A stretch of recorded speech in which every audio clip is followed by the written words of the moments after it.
O nosso socorro está em nome do Senhor, Criador do céu e da terra.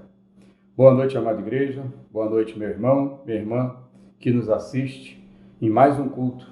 Culto este, nesta noite, que dedicamos ao nosso Deus, Criador dos céus e da terra, e como eu abri, o nosso socorro, aquele que cuida de nós.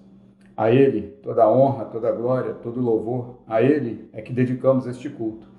E convidamos você, neste momento, a fazer parte também desta adoração, deste louvor, participando das leituras bíblicas, participando dos cânticos, fazendo a sua oração. A palavra de Deus nos chama, lá em Salmos, o salmista nos convida, dizendo: alegrei-me quando me disseram, vamos à casa do Senhor.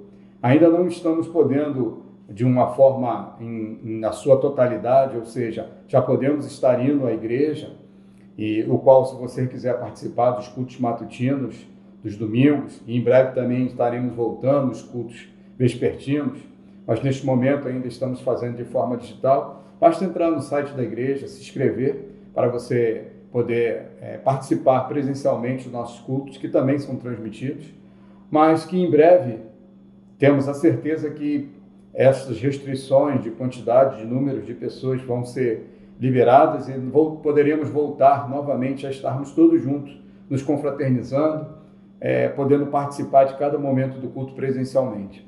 Mas convidamos você, nesta noite, a estar ainda pelo meio digital, ainda por essa forma virtual, a estar participando do culto, prestando atenção, louvando, cantando com os cânticos, lendo as passagens bíblicas e participando da palavra de Deus que foi preparada, já foi colocada no coração do servo e estará sendo transmitida para nós nessa noite.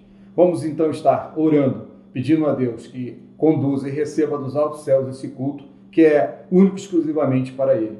Oremos. Santo Deus, eterno Pai, nós queremos nesse momento, Senhor, te agradecer pela oportunidade que temos de podermos nos reunir, mesmo que de forma virtual, para ouvir da Tua palavra, aprender um pouco mais de Ti, poder Te louvar através dos cantos, poder Te adorar através das nossas orações, que Tu, ó Pai, do Teu trono de graça, possa receber nos altos céus este culto como aroma suave, que Tu possa receber, Senhor, a nossa adoração, o nosso louvor de coração, que Tu possa receber e agradar dele. Nós oramos e Te pedimos que seja com cada parte deste culto, com cada momento deste culto. Nós oramos no nome santo do Teu Filho amado Jesus, que veio e morreu na cruz para nos salvar. Jesus. Amém. Muito obrigado. Vamos continuar louvando e adorando o nosso Deus neste culto. Deus abençoe a todos vocês.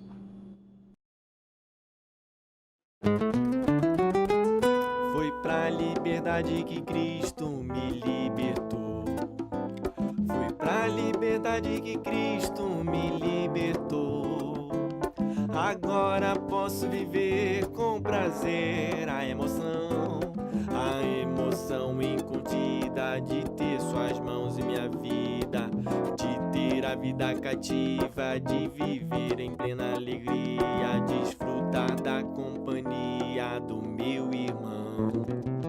Vou permanecer bem firme, aguardo a esperança que vem da fé, porque em Cristo o valor da fé é o amor. Vou permanecer bem firme, aguardo a esperança que vem da fé, porque em Cristo o valor da fé é o amor.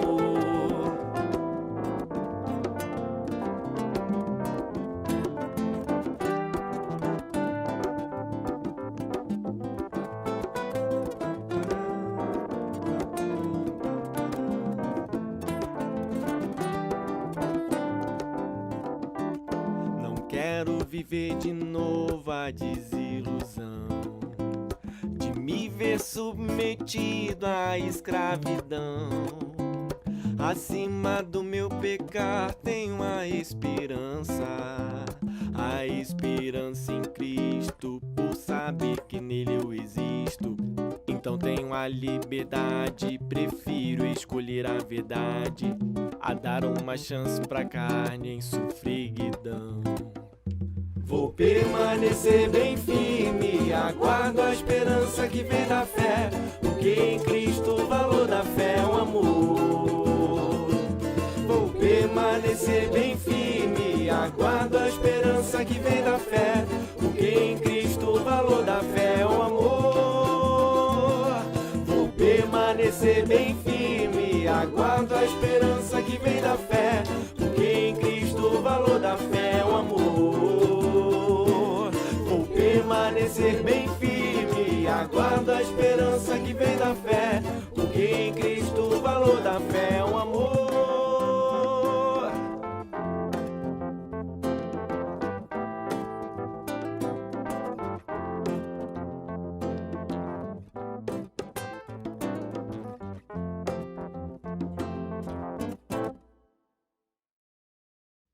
A graça e a paz do nosso Senhor Jesus, amado irmão e amada irmã. Você que nos assiste no culto desta noite, você é muito bem-vindo. Você que pela primeira vez está acessando o canal da nossa igreja, a Igreja Presbiteriana do Jardim Guanabara. E até mesmo você que de repente é um visitante e nem conhece a Igreja Presbiteriana. É mistério, ou seja, é prioridade agora saber e reconhecer que faz parte da nossa liturgia.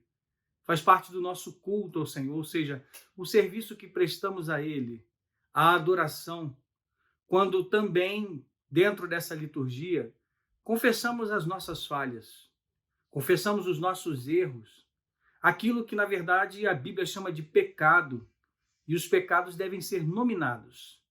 Não porque somos de uma ala estritamente da religiosidade, do legalismo ou do moralismo, mas porque o preceito da lei de Deus, que fala moralmente ao coração do homem aquilo que é correto, nos instrui através da sua palavra sobre como o homem deve agir, para com Deus em primeiro lugar, porque o ama, e para com o seu próximo, para que não falhando também com o seu próximo, ame ao seu próximo como ele ama a si mesmo. E é por isso que nessa forma de adoração confessamos, ou seja, não calamos o nosso coração, não conformamos o nosso coração com o pecado, para não deixar que o pecado faça morada, crie raízes e nos acostumemos com ele. Por isso que o convite nessa noite, para mim e para você, é abrirmos a palavra de Deus no Salmo de número 32. Salmo 32 vai nos dizer assim, a sua santa e bendita palavra, esse salmo escrito por Davi. Bem-aventurado aquele cuja transgressão é perdoada, cujo pecado é coberto. Bem-aventurado aquele a quem o Senhor não atribui iniquidade, em cujo espírito não há engano. Enquanto calei os meus pecados, envelheceram os meus ossos, pelos meus constantes gemidos todo o dia. Porque a tua mão pesava dia e noite sobre mim, e o meu vigor secou, como no calor do verão. Confessei-te o meu pecado, e a minha iniquidade não mais ocultei. Eu disse, confessarei ao Senhor as minhas transgressões, e tu perdoaste a iniquidade do meu pecado. Sendo assim, todo que é piedoso te fará súplicas em tempo de poder te encontrar. Com efeito, quando transbordarem muitas águas, não atingirão. Tu és o meu esconderijo, tu me preservas na tribulação e me cercas de alegres cantos de livramento.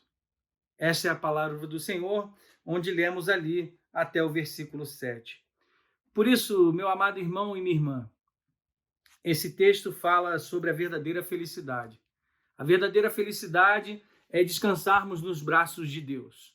O Pai vem ao nosso encontro nessa noite e ele vem com uma mão, como diz a palavra, que pesa, mas não é uma mão que está nos castigando, nós que somos filhos de Deus, mas é uma mão que pesa para que não nos desviemos, é uma mão que conduz e nos corrige como um pai corrige a um filho, não como alguém que vai punir para jogar nas masmorras do esquecimento, mas como um pai que pesa sua mão com cuidado, com carinho, mas ao mesmo tempo com diligência para que não nos apressemos mais ainda a passos largos, ao fundo do poço, a uma miséria moral, Por isso que essa mão que corrige, que aplica a sua justiça também sobre nós, nos coloca à prova para que a nossa adoração ela seja verdadeira. Como eu disse no começo, não calar é não consentir, não se acostumar. É ser feliz, e essa é a verdadeira fórmula de confiar nos méritos de Cristo. Bem-aventurado, ou seja, verdadeiramente feliz, é aquele que tem a sua iniquidade, ou seja, a sua maldade encoberta pelo amor de Cristo, né? A obra redentora de Cristo na cruz do Calvário, o seu sangue derramado sobre mim e sobre você, purificam as nossas vidas. E é por isso que podemos ser felizes, porque não confiamos nas obras das nossas mãos. Não fazemos como Judas, que, por um remorso muito grande, ainda assim tentou resolver a sua culpa se enforcando. A solução não é tirar a própria vida diante de algo.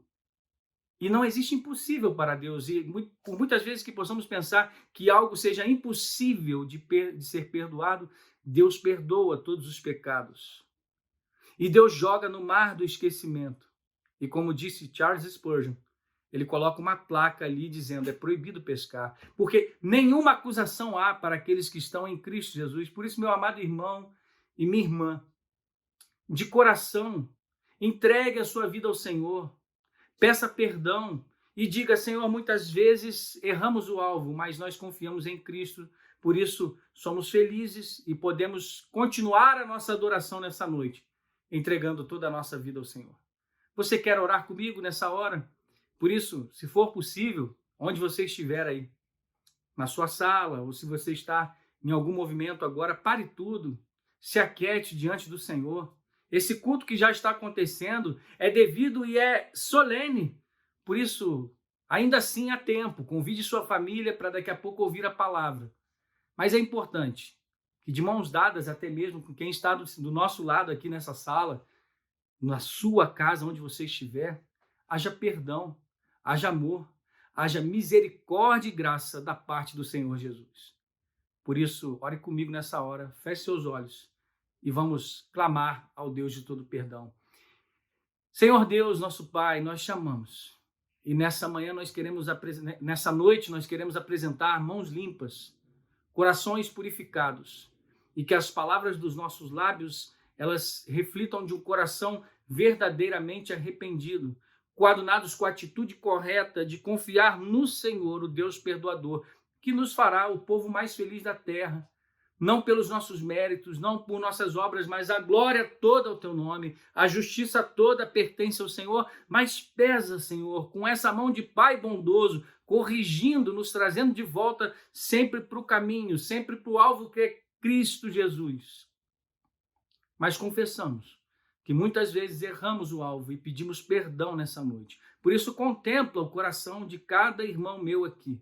Cada irmã que está nessa hora celebrando o teu nome, mas sabe que no fundo precisa algo ser colocado em dia diante do Senhor, para que não fiquemos extremamente sobrecarregados, cansados. Como diz o salmista, os ossos se sentem envelhecidos, porque há dor no pacto com o pecado. Por isso nos limpa, nos purifica, e que nessa noite nós possamos, soerguidos pela tua graça, levantar a cabeça e dizer: te adoramos, Jesus, porque tu és o Rei dos Reis e tu nos salvaste naquela cruz, nos purificando de todo o pecado.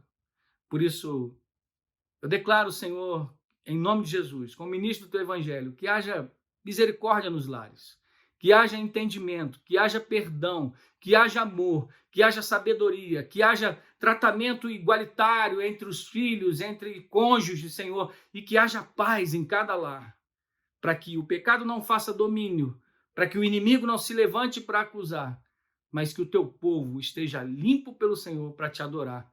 É a oração que fazemos, gratos, no nome de Cristo Jesus. Amém.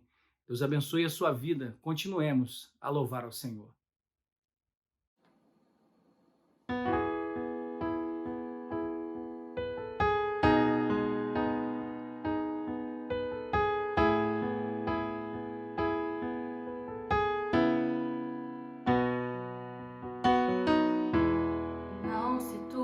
Vosso coração, crede em Deus e também em mim.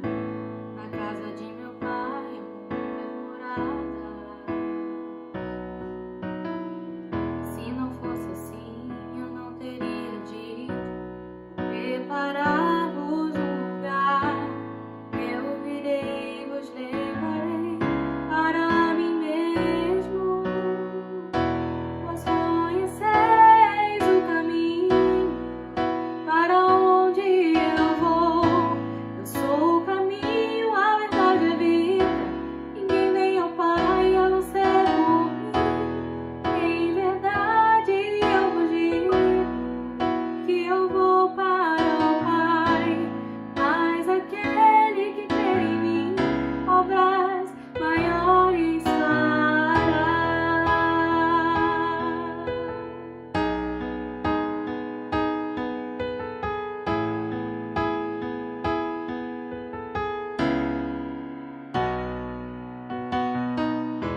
Quero te amar mais, Senhor.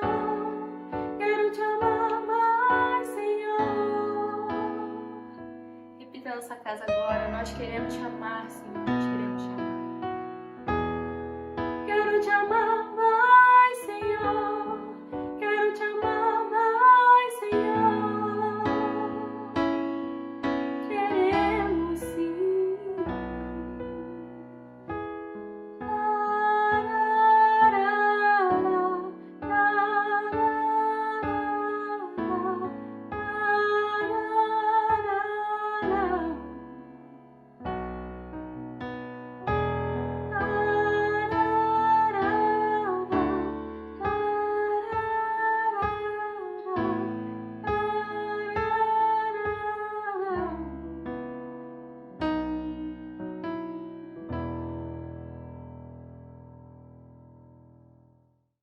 Capítulo 6 de Mateus, do versículo 2 ao versículo 4, o Senhor Jesus está ali no famosíssimo e excelentíssimo Sermão do Monte, de vários ensinamentos.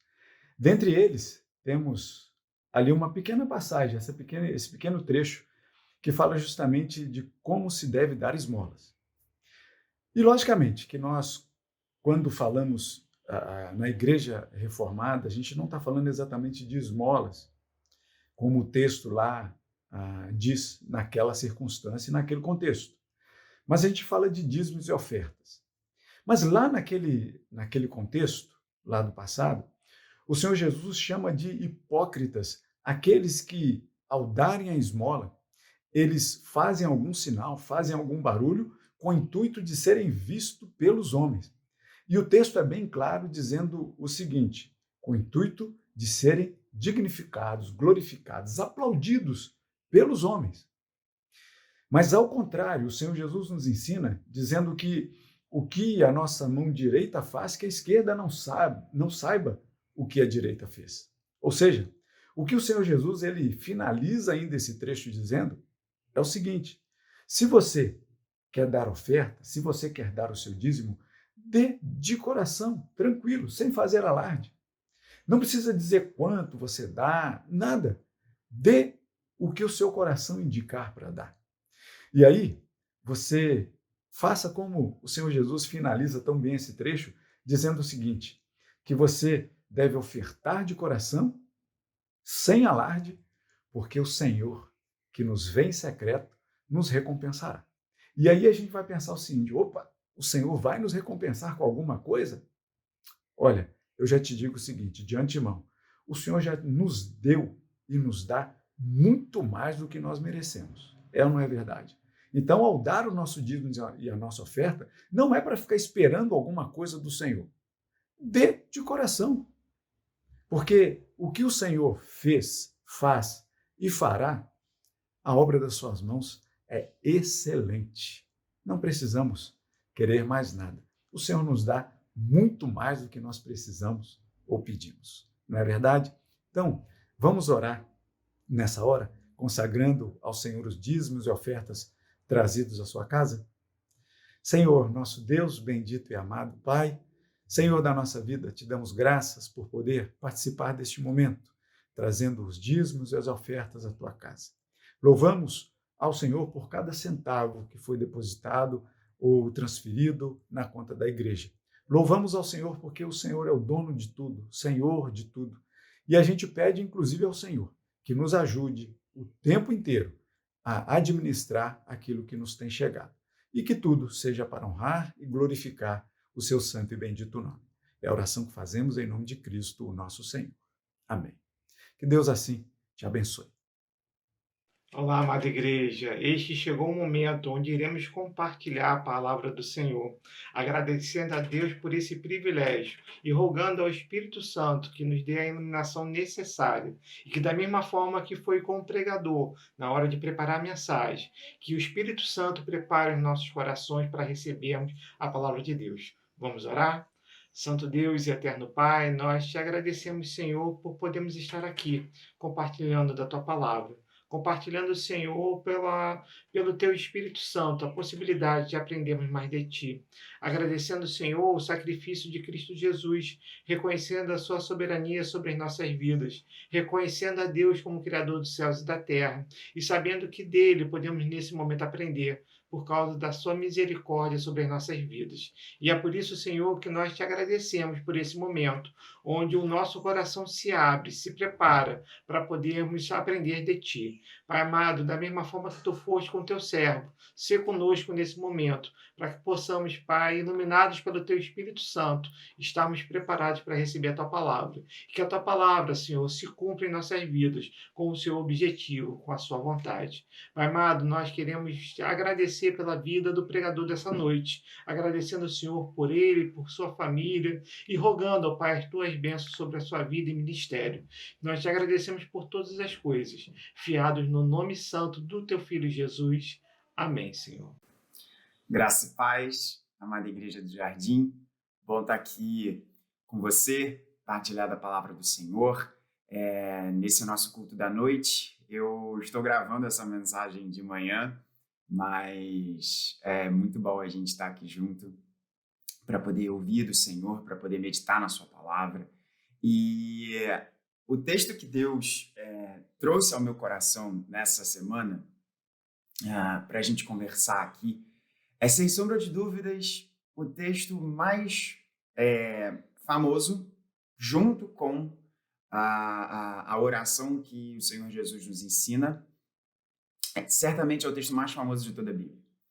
E o meu pedido a Deus é que você, ouvindo e meditando nessa brevíssima reflexão que a gente vai fazer aqui, nesse texto bíblico, a minha oração, o que eu pedi a Deus é que você seja fortalecido, que você seja encorajado, que você seja consolado, que isso seja doce aos ouvidos do seu coração, que os olhos do seu coração olhem as riquezas que Deus nos apresenta nesse texto e que você termine essa mensagem com o seu espírito fortalecido na beleza do Evangelho e nas insondáveis riquezas de Cristo que nos são apresentadas aqui nesse texto. Eu estou falando do Salmo de número 23, Salmo que é tão conhecido, que é tão precioso ao coração da igreja, Salmo que eu já tive, inclusive, a oportunidade de pregar, não só eu, mas o nosso pastor, Vladimir, meu pai, como também o nosso Heavy Mal. Eu acho que todos os pastores, todo o nosso time pastoral, em algum momento já preparou alguma mensagem nesse texto.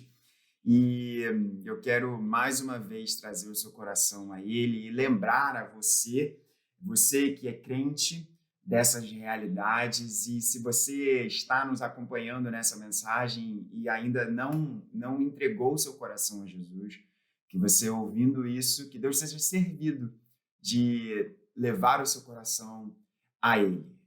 Eu vou fazer a leitura do Salmo de número 23 na Nova Almeida Atualizada e peço que você acompanhe comigo. Assim diz a palavra do Senhor. O Senhor é o meu pastor, nada me faltará. Ele me faz repousar em pastos verdejantes. Leva-me para junto das águas de descanso. Refrigera minha alma. Guia-me pelas veredas da justiça, por amor do seu nome. Ainda que eu ande pelo vale da sombra da morte, não temerei mal nenhum, porque tu estás comigo. O teu bordão e o teu cajado me consolam. Preparas-me uma mesa na presença dos meus adversários. Unges a minha cabeça com óleo, o meu cálice transborda. Bondade e misericórdia certamente me seguirão todos os dias da minha vida, e habitarei na casa do Senhor para todo o sempre. Não tem como não ler essa parte final e não abrir um sorriso, né? Esse texto aqui é maravilhoso. Queridos, nós vamos falar sobre três aspectos, três traços da personalidade de Deus, do caráter de Deus, que nos são apresentados nas três estrofes desse salmo. O Salmo de número 23 foi composto por Davi. Ele tem de ser, e nós vamos falar sobre isso um pouquinho mais à frente, mas ele tem de ser visto à luz dos dois salmos, né? Do salmo de número 22, que o antecede, e do salmo de número 24, que o sucede. O salmo de número 23, ele precisa ser visto à luz desses dois salmos. Você vai entender o que eu estou querendo dizer com isso. Ele foi escrito por Davi, assim como o salmo de número 22 e o salmo de número 24. Nós não sabemos em que momento ele foi escrito por Davi. O que os estudiosos apontam é que o tipo de reflexão que Davi traz aqui para nós provavelmente indica as reflexões de um homem maduro, de um homem experimentado. Então, talvez nós não tenhamos aqui um jovem compositor, mas um homem já testado e provado pelos ventos da vida, que senta e reflete sobre a sua trajetória com Deus e escreve essas linhas, mais uma vez, as linhas mais famosas do Antigo Testamento, certamente, e rivalizando aí com outros textos famosos aí do Novo Testamento, como o texto mais conhecido de toda a palavra de Deus. E esse salmo ele tem uma divisão muito clara em 3 estrofes. Tá? A primeira estrofe ela é dividida nos 3 primeiros versos. A segunda estrofe ela é dividida nos versos 4 e 5. E a última estrofe é a conclusão do salmo, no verso de número 6. Tá? Essas divisões na poesia hebraica elas estão muito claras, elas estão muito evidentes, né, ao leitor. E algumas Bíblias, em língua portuguesa, fazem também dessa mesma forma, estruturam um verso nessas 3 estrofes, e a gente vai passar em cada uma delas. E a primeira estrofe nos apresenta a maravilhosa realidade que nós temos um Deus que é pastor.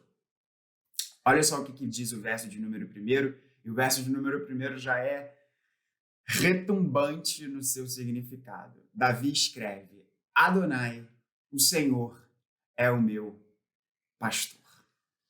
É lindo aqui porque nós temos 2 realidades.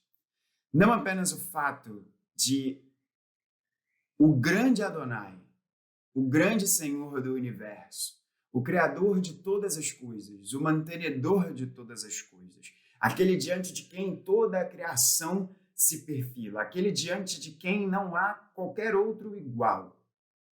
Ele não é um Deus distante, mas ele é pastor.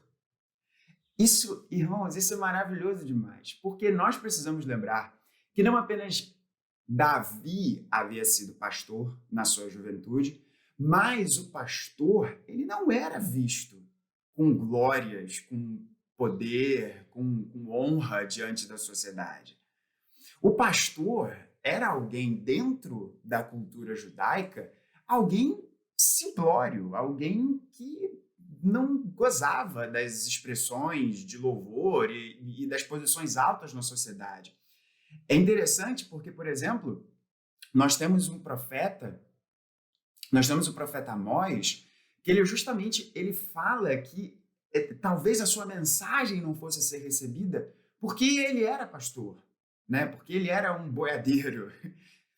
E quando Davi diz que Adonai é o seu pastor, nós temos um Deus que desce até nós. De fato, ele faz isso em Cristo Jesus, e Jesus é o bom pastor, como ele próprio diz. Mas isso é lindo, irmãos. Vamos parar para pensar no que nós lemos aqui. Nós temos um Deus que desce ao nosso encontro. É muito interessante que eu acabei de falar isso e lembrei do nosso pastor Mal falando como que nós devemos falar com as crianças, né? É recomendado que nós nos abaixemos para falar com elas, para que elas olhem ali a gente no mesmo nível de visão. E é isso que Deus faz conosco. Ele desce, ele é o nosso pastor, ele nos guia, ele nos dirige, o pastor dá a vida pelas suas ovelhas. E se aqui esse texto já nos apresenta essa gloriosa realidade de que o Adonai é pastor, ele nos diz que nós somos ovelhas.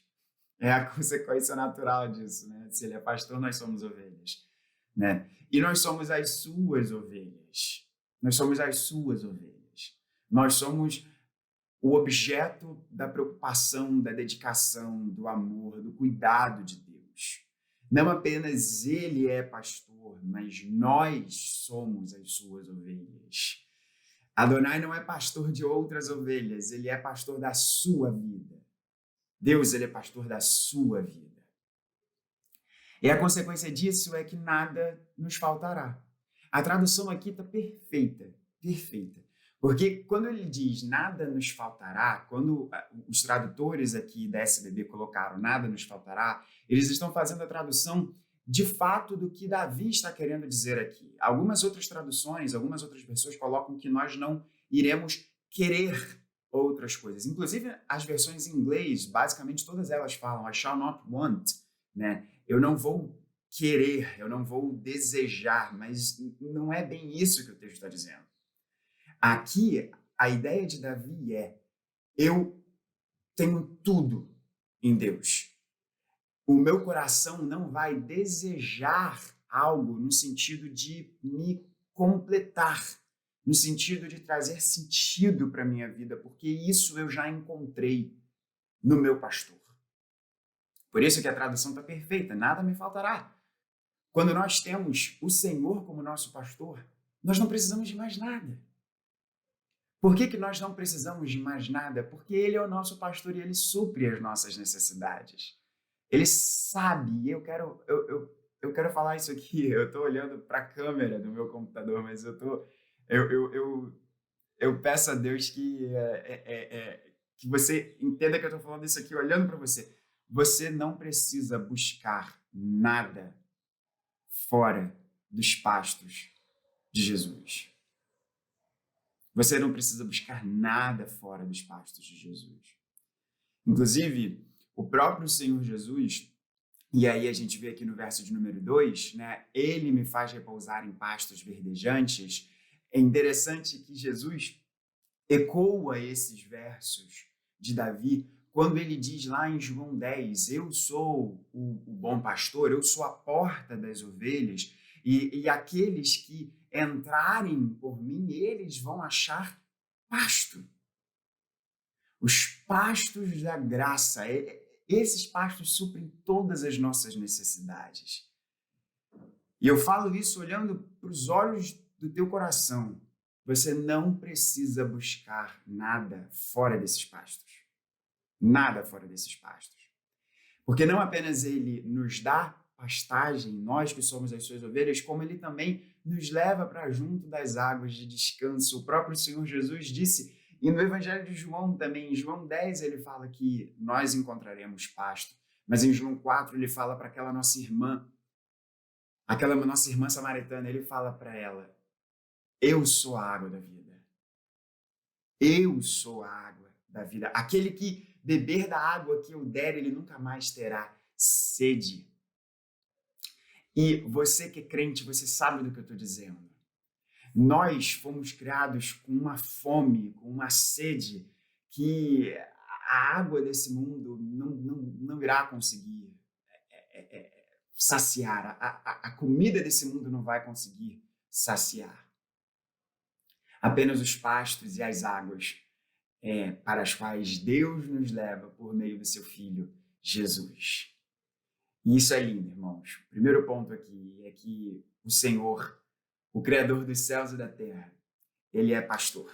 Ele desce até nós, Ele vai ao nosso encontro. Nós não precisamos de absolutamente mais nada. E eu falo isso olhando para os olhos do teu coração.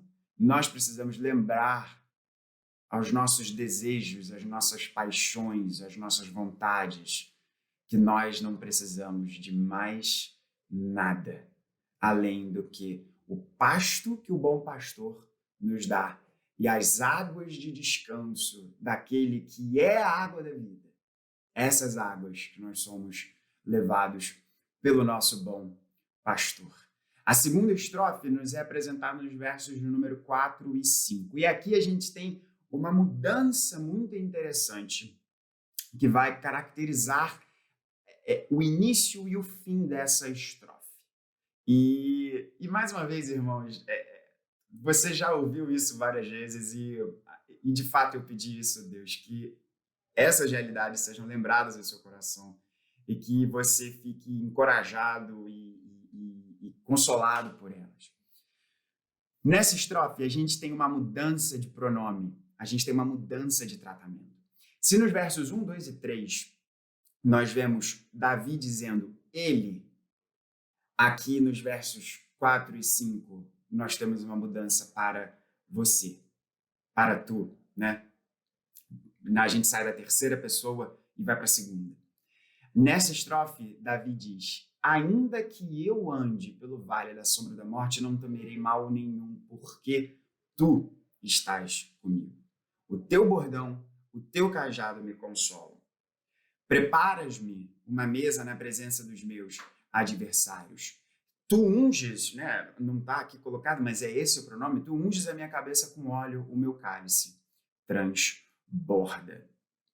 E a coisa maravilhosa disso daqui, a coisa maravilhosa dessa estrofe, e nessa estrofe a gente vê Jesus aqui como, né, o Senhor como o bom companheiro. Se na primeira estrofe a gente vê o Senhor como o nosso pastor, aqui nessa estrofe a gente vê o Senhor como o nosso companheiro.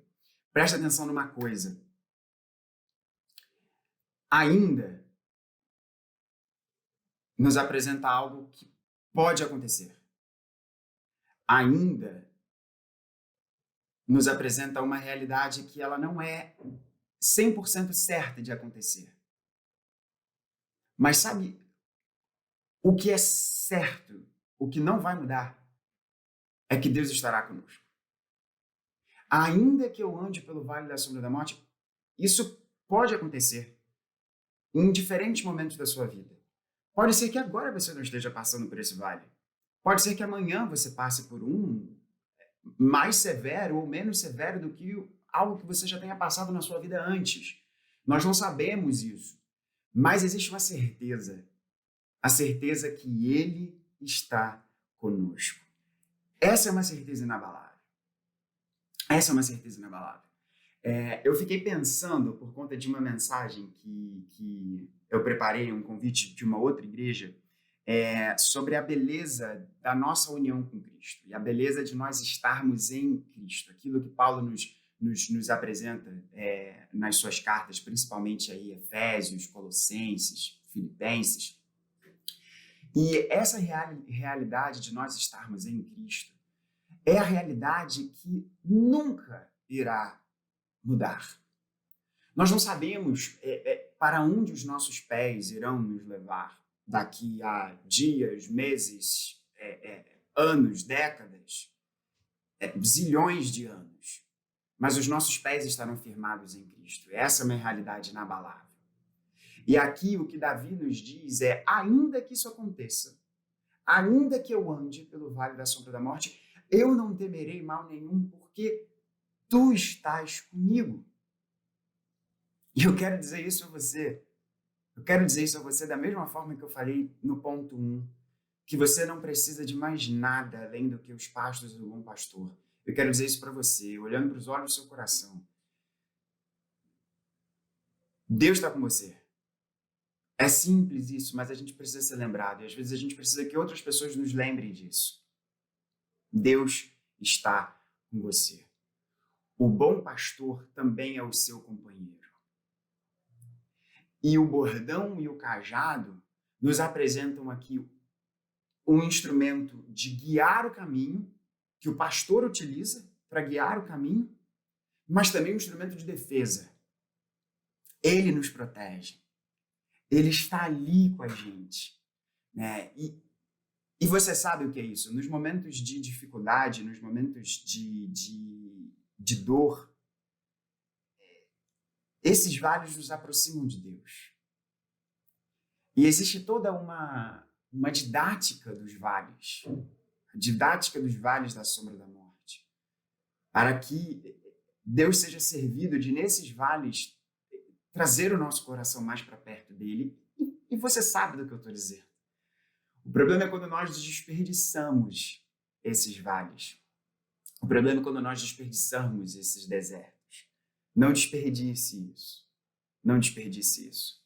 E a forma de eu e você não desperdiçarmos esses vales é nós lembrarmos que Ele está conosco. Veja a singeleza desse ponto. Davi não diz ele.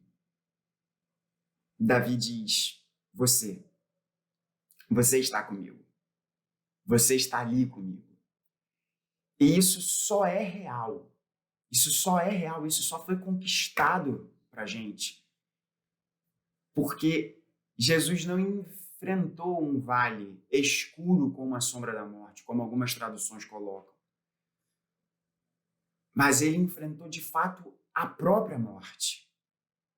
Isso só é realidade pra gente porque o Salmo de número 22 aconteceu. E perceba... Amor, você pode me dar aqui o copo d'água?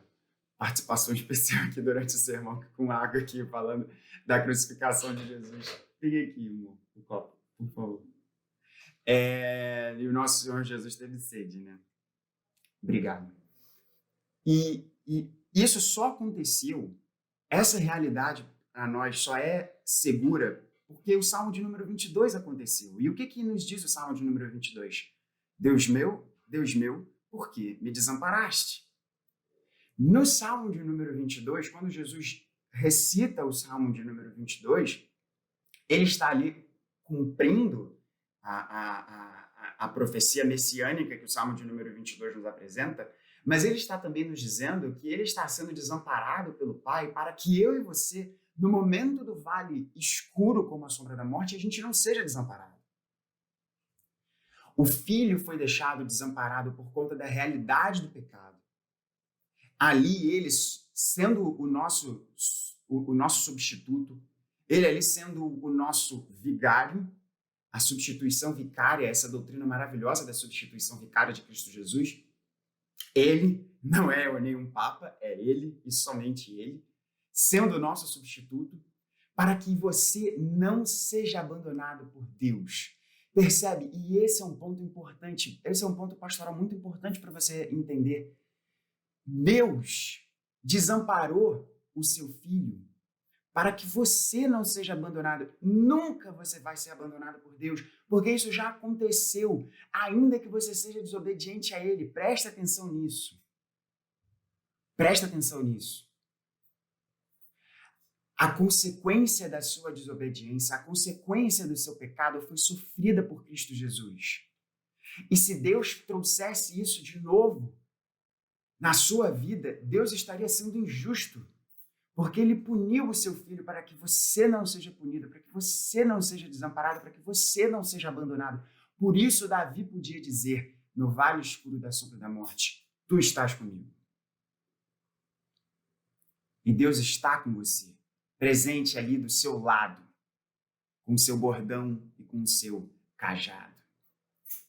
E essa cena do verso de número 5 é muito interessante, porque a gente tem duas visões aqui, né? E os estudiosos, eles colocam que pode ser uma dessas duas, talvez até Davi esteja pensando em camadas sobrepostas aqui, né?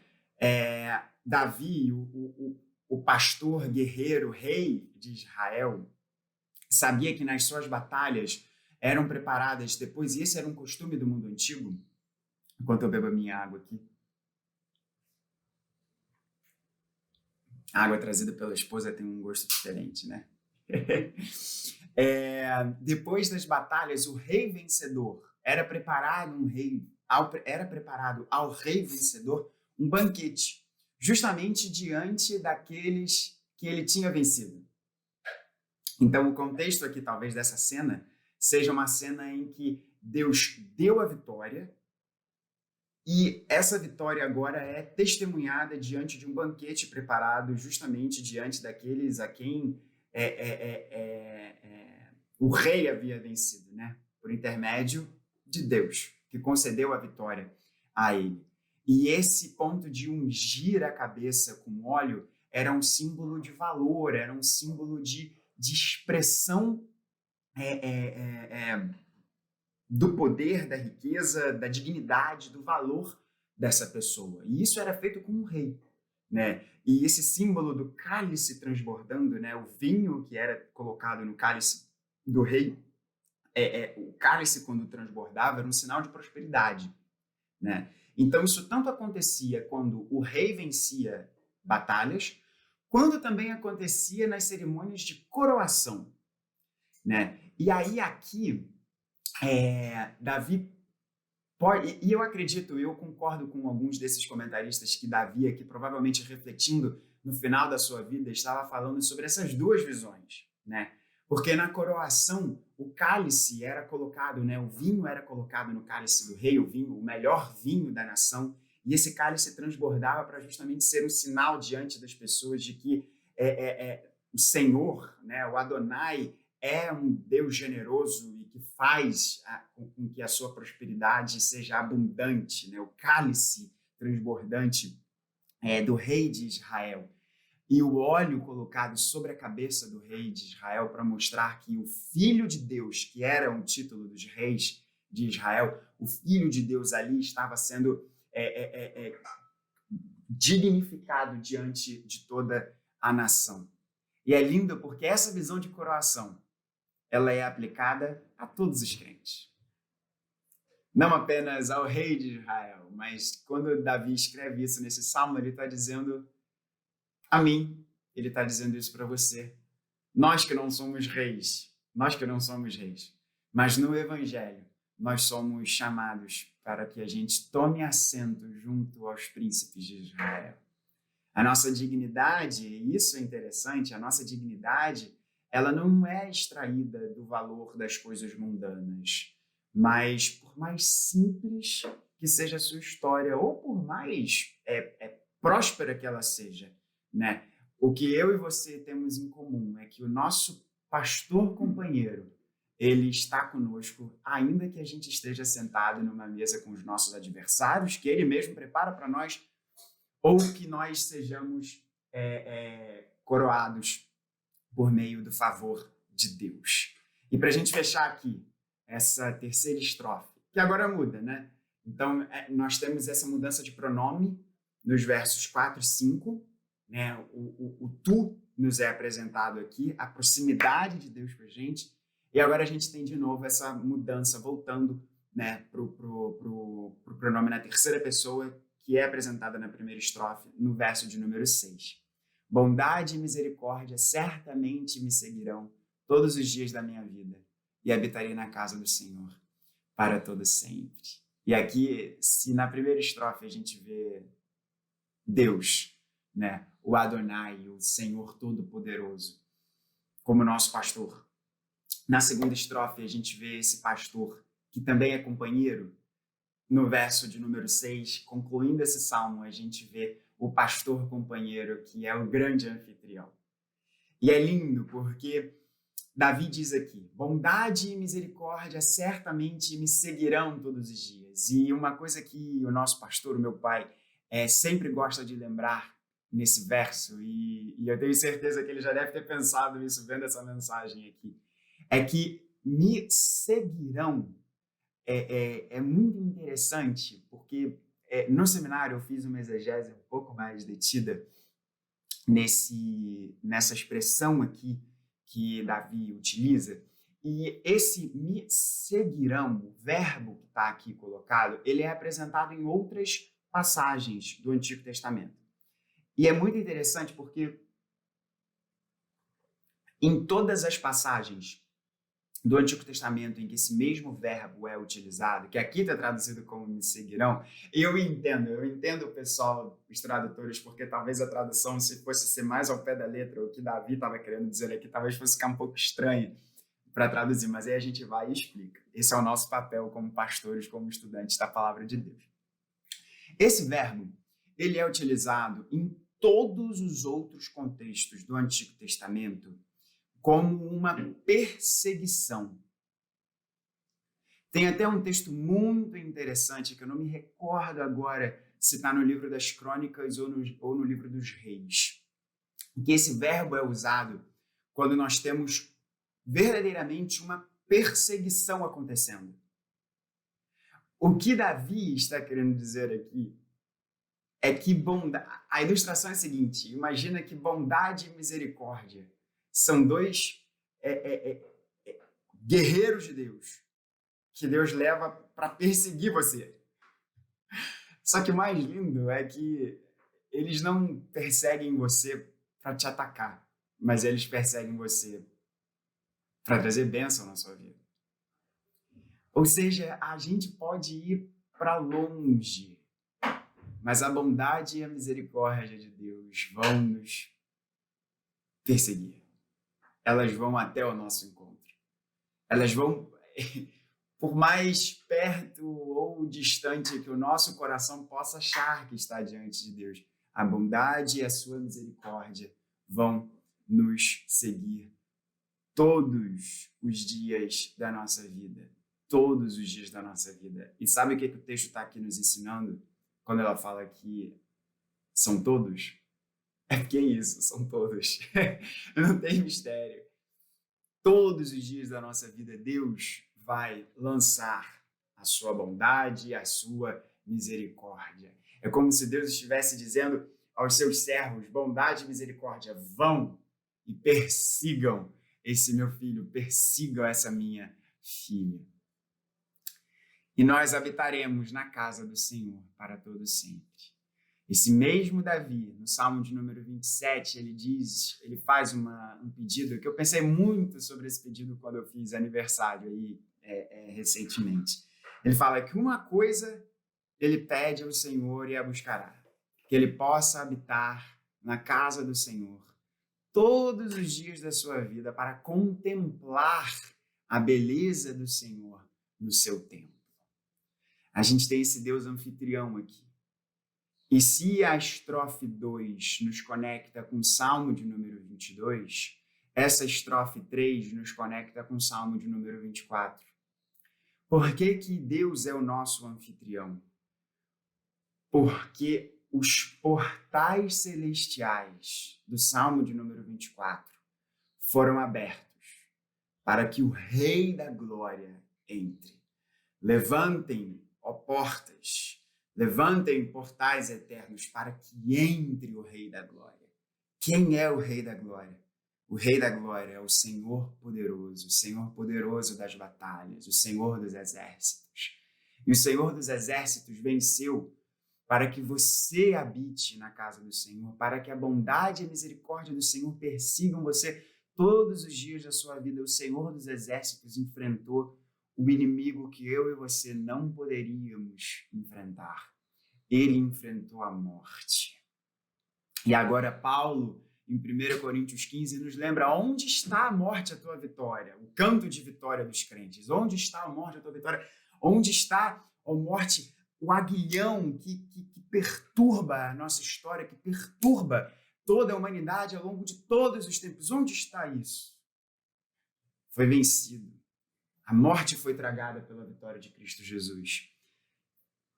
Onde está a morte, a tua vitória? Ela não existe. Porque Cristo Jesus venceu a morte. E essa é a certeza de que na casa do Senhor existe um excelente anfitrião, e o nome dele é Jesus. Ele é o anfitrião. E assim a gente pode ter certeza de que nós habitaremos na casa do Senhor para todo sempre. Isso é maravilhoso demais, gente. Isso é maravilhoso demais. Isso foi conquistado pela morte de Jesus. Isso foi conquistado pela certeza do túmulo vazio. Isso foi conquistado pela certeza de que Jesus subiu aos céus. E ele está agora, como nós estamos aprendendo em Hebreus, assentado à direita de Deus. E ele diz pra gente: vem, venha morar na minha casa para todo sempre. Que essas certezas sejam doçura ao seu coração e que Deus aplique essa mensagem, lembrando que Ele é o seu pastor, Ele te leva para o pasto, Ele te dá a água da vida e a gente não precisa de mais nada. Ele é o nosso companheiro, Ele está ali com a gente e essa circunstância é a circunstância que nunca vai ser alterada, né? Não tem como não lembrar da minha mãe, porque ela sempre diz que gosta dessa frase. Somos nós e as nossas circunstâncias. Está aí uma circunstância na sua vida que nunca vai ser alterada, uma circunstância permanente. Deus está com você. Ele está com você. Ele é o seu companheiro. E por último, Ele é o seu bom anfitrião, que lança a sua bondade e a sua misericórdia para que elas persigam você todos os dias na sua vida. E você habite dessa forma na casa do Senhor. Porque as portas dos céus foram abertas para a entrada triunfal de Cristo Jesus. E agora Ele ali pode dizer a você: venha e more na casa do meu Pai todos os dias na sua vida. Que o Senhor nos abençoe. Queridos irmãos, o desejo do nosso coração é que o culto tenha sido uma bênção para a sua vida. Que decisões tenham sido tomadas, que a palavra de Deus, como boa semente que é, tenha sido lançada no terreno do seu coração e ali frutifique a 30, a 60 e assim por um. Desejamos uma abençoada semana, uma semana de alegria, de paz, de muitas oportunidades para falarmos do autor da nossa fé, Cristo Jesus. Recebei a bênção. E que a graça de nosso Senhor e Redentor, Cristo Jesus, aquele que era, que é e que há de vir, o Rei dos Reis, o Senhor dos Senhores, que o amor eterno, imutável, incondicional do Pai, a comunhão, o consolo, o fruto e a unção do Espírito Santo repousem sobre vós e sobre todo o povo de Deus aqui agora e para todo sempre. Amém.